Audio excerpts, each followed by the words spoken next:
All right, here's another unedited, extremely sloppy video of me trying to do some more work on my 453. So this is the 910 motor. It's got a turbo, it's 900 cc's. This is a US vehicle. So if you're looking at the service manual, the 910 instructions are the ones that you want to take.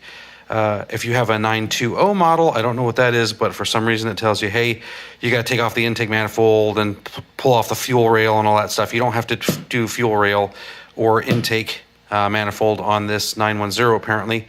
It asks you to remove the charge air pipe, which looks like something that's connected to the turbo that feeds, here's the throttle body actuator valve, and this is the forced or the charged air pipe, and then here's your intake manifold. So it looks like it does something with the turbo. I'm wondering if that's, I'm not sure. I'm not going to guess. I'll just tell you what I'm doing so far. So I have a coolant leak.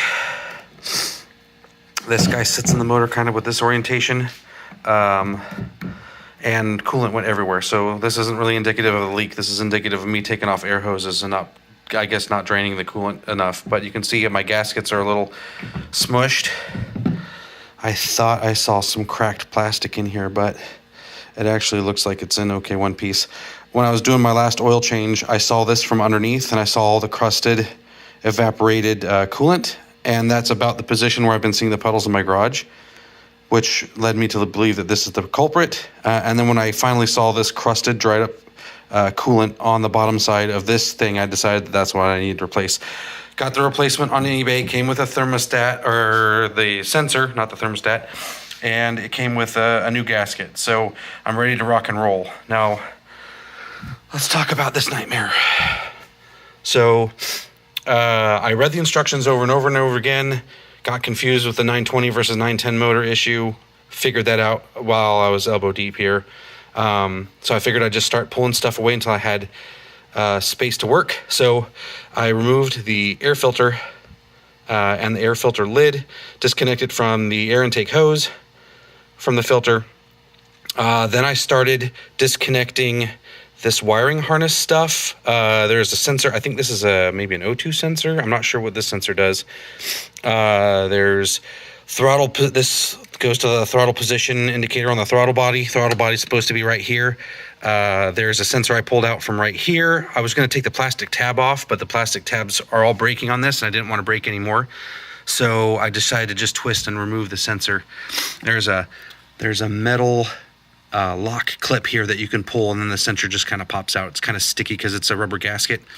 And then coolant line. These two go up here. There's this is a vent. I don't know. This coolant didn't come out of this one, but I removed it anyway. This was a main coolant line. This main coolant line goes here on this guy in the middle. This guy just ripped out at the very end, and this guy I was able to pull out first. So this guy I pulled out first, pointed him down, and started catching a bunch of coolant draining. So I figured he's the lowest part on the inside the motor. And I was able to do that. I'm gonna have to flush this all out anyway later, but I just wanted to get that thing out, and you can't, it's supposed to go in there somewhere. So they want you to take this thing out, this air tube, what the hell they call it? Charge air pipe. They want you to take this charge air pipe. Throttle body goes right here, where the butterfly valve is, goes right here. Your position indicator sensor is right here. They want you to take this off, which goes all the way to the back to these little bolts. There's 3 little bolts right here. This guy right here you can see, and then 2 you can't see. And I wasn't going to deal with that because there's no way I was going to be able to get these back on. I couldn't get a wrench or anything in there, and I'm not going to fight the body to get this replaced. So I've managed to, after taking this stuff out and moving things around and disconnecting a whole bunch of sensors and moving some wiring harnesses around, you can see this guy's been unplugged so I can move him around. I've been able to get my fat hands in here.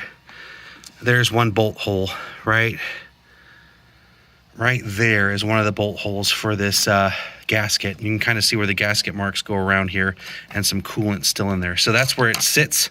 It's going to be a real pain to put it back on. I think it's like 9 Newton meters. For torque settings, I'm going to do my best. There's no way I'm getting a torque wrench in here. So I'm going to do my best. Probably a little bit tighter than finger tight is what I'm guessing. We'll have to see how that works. But that's how I got to it. Throttle body had 4 bolts like normal throttle bodies, and then I had 2 bolts here off of the, I don't know, is it EGR valve? I'm not sure what this guy is. This is some sort of, there's like a O2 sensor off this here. Here's a sensor, and then this connected to the front side of the throttle body valve. This bolt was easy. The bolt underneath it was all rusted. It's all 8 millimeters. This is all 8 millimeters. When you start getting down here on the bottom with the coolant stuff, that's all 10 millimeters. I didn't have to touch anything over here, so at least that was nice. But over here's a freaking mess. Lots of tubes, lots of hoses, lots of mess. And now I'm going to try to put the whole thing back together again, and hopefully it doesn't leak anymore.